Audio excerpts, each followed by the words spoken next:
Welcome to the first broadcast of the Two Hearts program, which will be aired every Wednesday from 3:30 to 4 on WTMR Radio, 800 AM, or www.wtmrradio.com. I'll repeat that, www.wtmrradio.com. I am Dominic Chiango, your host, and my co-host is Mary Lou Robinson. Our taking to the airways was prompted by words from our Blessed Mother saying that the messages being given to the world via locutions.org should be made known. Locutions are, according to the Catholic Church, divinely inspired words. Although these messages can be read by going to the locution.org website, our desire is to let them be heard in an easy way by simply tuning into this program. Our fast-paced lifestyle sometimes needs the assistance of technology to help bring us up to speed in both the secular and the spiritual world. Our Lady calls the internet her electronic pulpit. The name of this program is taken directly from the title of the website, Locutions to the World. The Two Hearts Speak to the World. Locutions to the World. In a future program, we will highlight this devotion to the Sacred Heart of Jesus and the Immaculate Heart of Mary. Let me begin by giving you the background and the promoter of these messages from Jesus and Mary. This takes us to the decision made by Monsignor John A. Eastaff to make these locutions public as requested. It is important to note at this time that we have been given permission from Monsignor Eastaff to present these messages to you on the radio and the World Wide Web. Monsignor Eastaff's website is msgrjohn.net. I'll repeat that. msgrjohn.net. I will now read Monsignor Eastaff's explanation and introduction to these locutions. On December 10th, 2010, our Blessed Lady spoke as follows. I will soon begin to speak to you for the whole world. You will receive these words as you have received all other words. You will write the words down and record the proper dates. You will take these words to Monsignor Eastaff for his discernment. If his heart discerns that these messages should be released to the whole world, they will go forth. He will correctly say that these are being given to one of his directees. The time is short, and that is why I have moved you so quickly. This is a quote dated December 11, 2010 from Monsignor John A. Eastaff as follows. Let me introduce myself. I am Monsignor John Eastaff, a diocesan priest of Scranton, Pennsylvania, ordained in 1953. In 1959, Padre Pio became my spiritual director. For many years, I was the spiritual director for Mother Teresa of Calcutta. As a favor to her, I traveled all over the world, giving retreats to her sisters. Above all, I am privileged to be spiritual director for hundreds of souls at every stage of the spiritual life. Some are beginners, others are advanced, and some are mystics. For many years, I have been director for a special soul. 5 years ago, Jesus and Mary began to speak to this soul through the gift of locutions, as described by John of the Cross. These locutions now total over 800. Actually, there's over 2,000 now. Right, Mary Lou?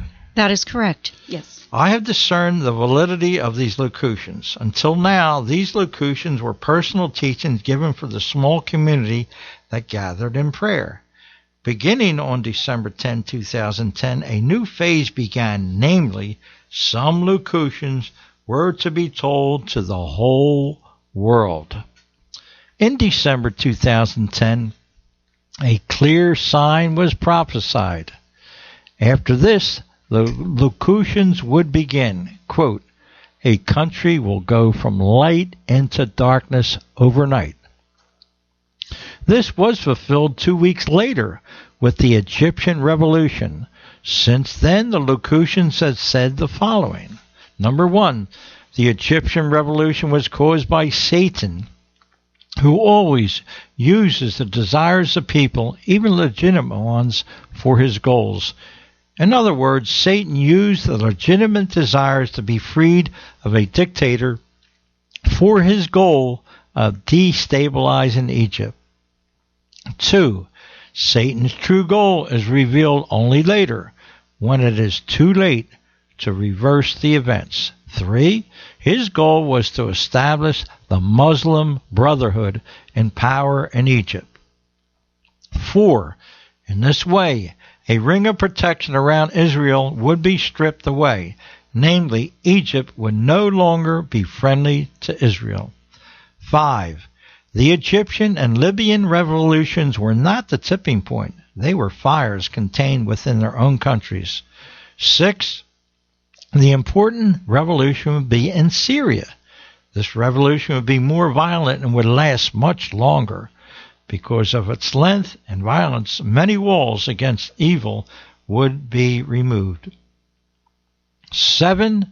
Although the Middle East had many groups of evil, this evil power was limited because the groups were not connected.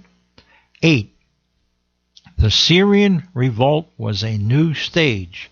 With the walls taken down, the different forces of Muslim terrorists would coalesce. In this way, national boundaries would have less meaning and less force. Terrorism would be united all across the Middle East. 9.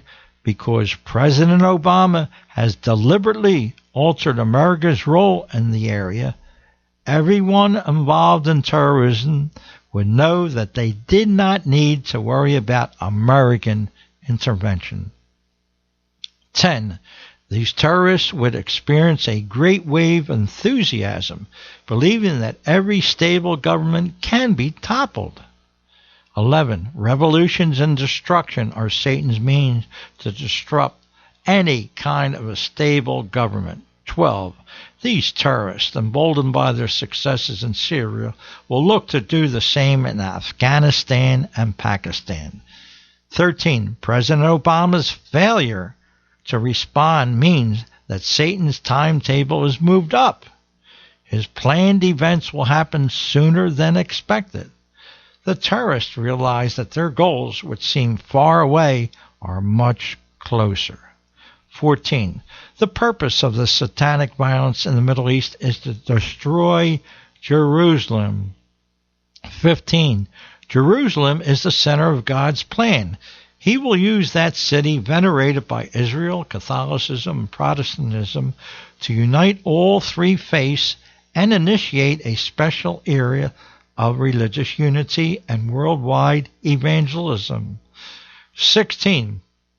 The important event will be the killing of the Pope in Jerusalem, just as the important event was the crucifixion of Jesus in Jerusalem. 17. This martyrdom is the fulfillment of the third secret of Fatima, as outlined in the earliest locutions, January 2011.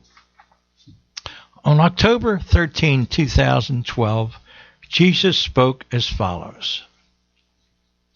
You must know my heart and my burning desire to visit the earth in ways that have never happened since I became flesh and lived among men. This will begin very soon. Yes, I am coming soon. Before this takes place, I must explain clearly the nature of my coming and how I will manifest myself. Otherwise, many will miss my coming, just as many missed my first coming in the flesh.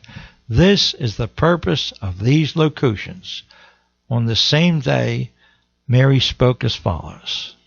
Before Jesus came, Israel was prepared by the ministry of John the Baptist. Otherwise, Jesus coming on the scene would have been too hidden. The hidden years of Nazareth were completed. It was no longer a time for him to remain hidden. Before his death on the cross, it was vital that there be some years of manifestation. This happened by his preaching, his miracles, and the gathering of disciples. Although many in Israel rejected or ignored Jesus, the years of manifestation bore fruit. The seed of faith in Jesus was sown in the hearts of the disciples. This bore fruit in the church, which continues to this day. So, do not despise the time of little beginnings. Such will be these locutions, the seeds of a small but powerful beginning. On October 14, 2012, Jesus said, "Obviously I will not come in the flesh because this is how I came the first time. Also, I will not come in glory when every eye will see and all will be gathered together by the angels. How then will I come? I will come in signs and wonders, in great powers and in miracles that have never been witnessed before. I will come in graces of massive conversions, massive both in their extraordinary nature and in the numbers who will be touched. These miracles and conversions will be beginning signs. They will begin immediately and will prepare the world for the greater events. These will be external and internal experiences. The external will be seen by all in a given part of the world and will lead to many conversions. The internal experiences will be worldwide, but of course hidden from view because they will take place within the person's heart. However, many will speak of their experiences. In this way, they too will become external. All these are not the final gift, but will lead up to and will prepare for the great gift of my coming. My task is the same as that of John the Baptist. Jesus will come in a special way, but he will not force his divine presence upon anyone. In his public life, his divinity was kept hidden. He would tell people that he was the special Son of the Father, but seeing only his human nature, they had to believe his words. So it will be again. His full coming in heavenly glory, when every eye shall see, still lies ahead. His present coming is not in human flesh or in heavenly glory. Therefore I must prepare the world, just as John the Baptist did, for this coming, which is already taking place and to which people must respond to receive the blessings. On October 15, 2010, Jesus spoke again as follows.